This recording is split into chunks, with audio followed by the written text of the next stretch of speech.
Medjugorje, she said, "Dear children, if you only knew how much I love you, you would cry with joy." A very rare experience in our lives that we cry because someone loves us so much. You know, we're in love. Maybe if someone you love is sick, you're worried sick about them, and in that sickness they say, "I love you," or "Thank you." That's deeply touching. The same touch Our Lady wants to convey to you and me. We love you. I said here recently, when we come to Medjugorje, we come here knowing we're loved or not knowing we're loved, or needing to know even more so or more deeply how much I'm loved. Our Lady couldn't love me. If you knew what I did, you know Our Lady couldn't love me. That's a very Irish thing to say. I think if one of the visionaries stood here right now and pointed his or her finger right this way, what the action of an Irish group would be. She's not pointing to me, she's not. We look behind us, because it's not me who's special. It couldn't be me. The visionary's not going to point to me and ask me to come closer. So I look behind me. And yet we stand right this morning gathered around Our Lady because she pointed at you. And she touched you. And even though yet our heads haven't quite caught up with what is going on in our souls right now, our heads needs to catch up with that. Souls felt it. One priest said here once, "Don't try and change for God or for our Lord or for the Blessed Mother to love you. It won't work and it won't last. Let them love you and then you will change." That I just want to share something very personal for you. I grew up in a wonderful home, 4 children, dad. Had everything we needed. Not always everything we wanted, but that's not always a bad thing. We had it tough at times. My mother was very ill with a disease called colitis. It's a bowel disease, very humiliating, very painful disease, and you can go to the bathroom all the wrong places, in all the wrong moments.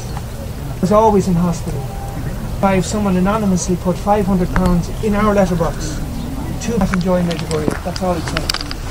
And the studio said that happens in town all the time. We're stuffing money in each other's. Someone miraculously made it possible for my mother to travel halfway around the world to Yugoslavia as it was then.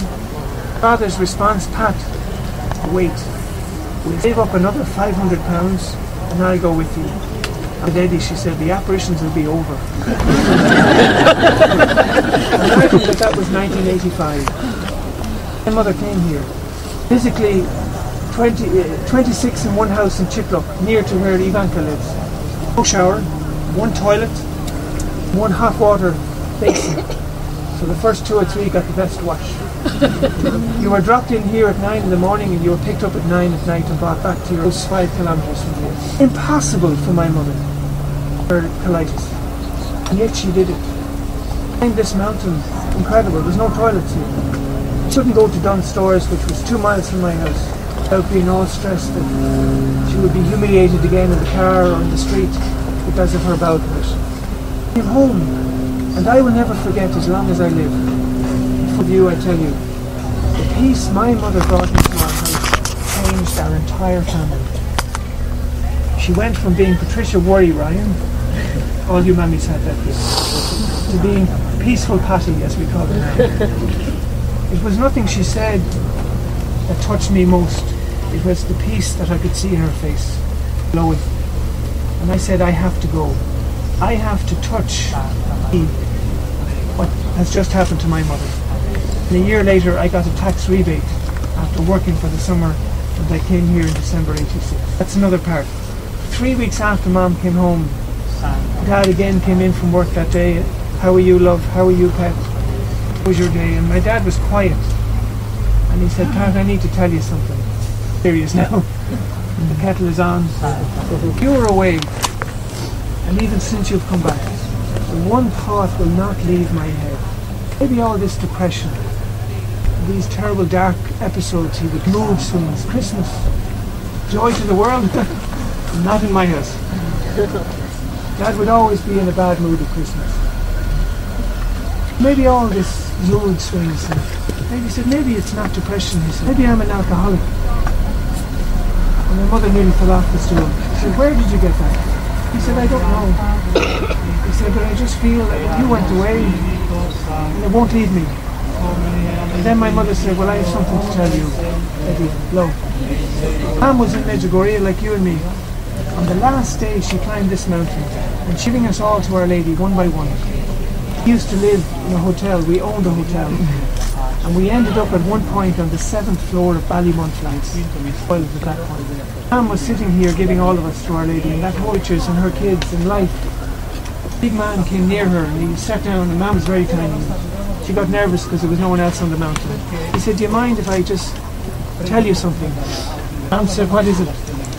Maybe all this suffering. Your husband is an alcoholic. She was all upset. And all the peace that she got was gone. You know that moment? And then she said that to my dad. And my dad said, well, Pat, he said, if Our Lady thinks I'm an alcoholic.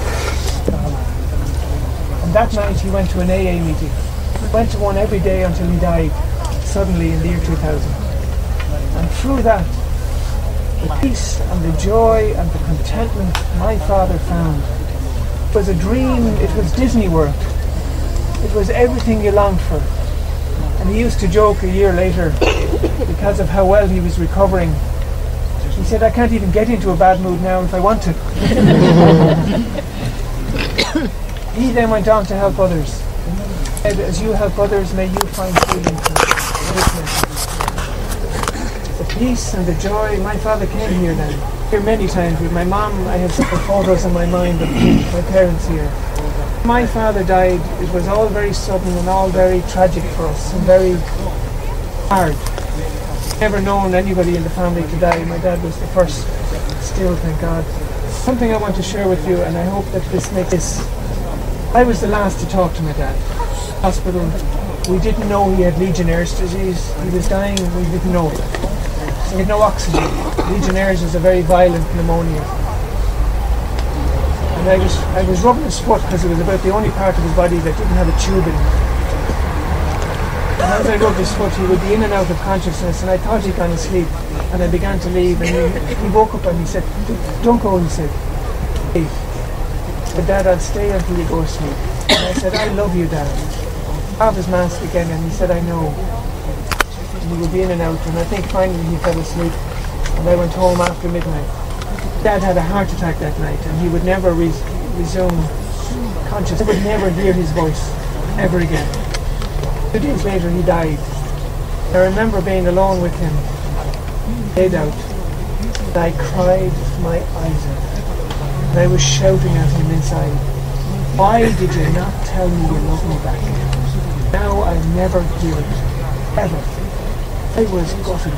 Saying to myself, what does that mean? I know. I needed to hear from you. A month passed, a month's mind, and then after Dad's month's mind, I had to drive all the way back from Ireland to here. When I opened the door in Medjugorje, all the tears rushed out like a river. I cried all the way back. And a few days later, Mom phoned me, and we were chatting on the phone, and she said, you never guess what I found out. A little note from your dad. And I'm sure you all do it. You know when someone's out late at night and you leave a note on the hall table, good night, whatever. And my dad's note was, good night, Philip. Love you, Dad. Kiss, kiss, kiss. Oh, it's now framed over my bed. Funny thing is, when I read it that night, I just put it in the press. Now it's a treasured possession of mine. Only last year or so that something hit me deep inside. My dad said to me, I know. He knew I loved him. The alcoholics don't always understand how much they are loved. My father was able to say, I know. The job was done. He knew he loved me. Think about all of us all the time. Know that he was loved. That was the gift. I share that with you because now I understand when Our Lady says I love you, what she means. And I also understand something. When Our Lady says to us, I love you in this message, know it.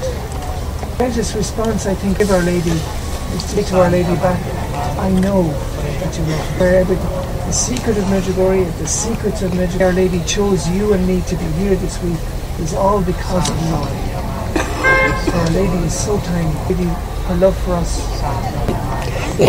She would move heaven and earth for us. Frank Duff once said, Legion of Mary. You did, and it's beautiful. In your relationship with Our Lady, do not forget this. Do not forget that she looks upon you as if you are salvation. In fact, your every intention. Intentions of Our Lady, he says, you are her first intention. Our Lady looks upon you and me as if we were her only child. Her intentions, that you are her first intention. Morning, when Our Lady stands this extraordinary day where Pope Francis has called the whole world together as a family to pray and fast in honour of the birth of the Queen of Peace. Our birthday gift tomorrow is everything we suffer today. Give it to Our Lady on her birthday tomorrow. But there's a beautiful gift right in front of Our Lady right now. And your life, and your doubts, and your suffering, and your pain, and your questions. You are an answer to Our Lady's prayers this morning. She prayed for you to come here. Morning, put God in the first place. As we did that, she can pour out on us even more of what God has given to Our Lady to impart to us. Answers. Joy. What's missing? Mother has it. Finish for you. One last little story.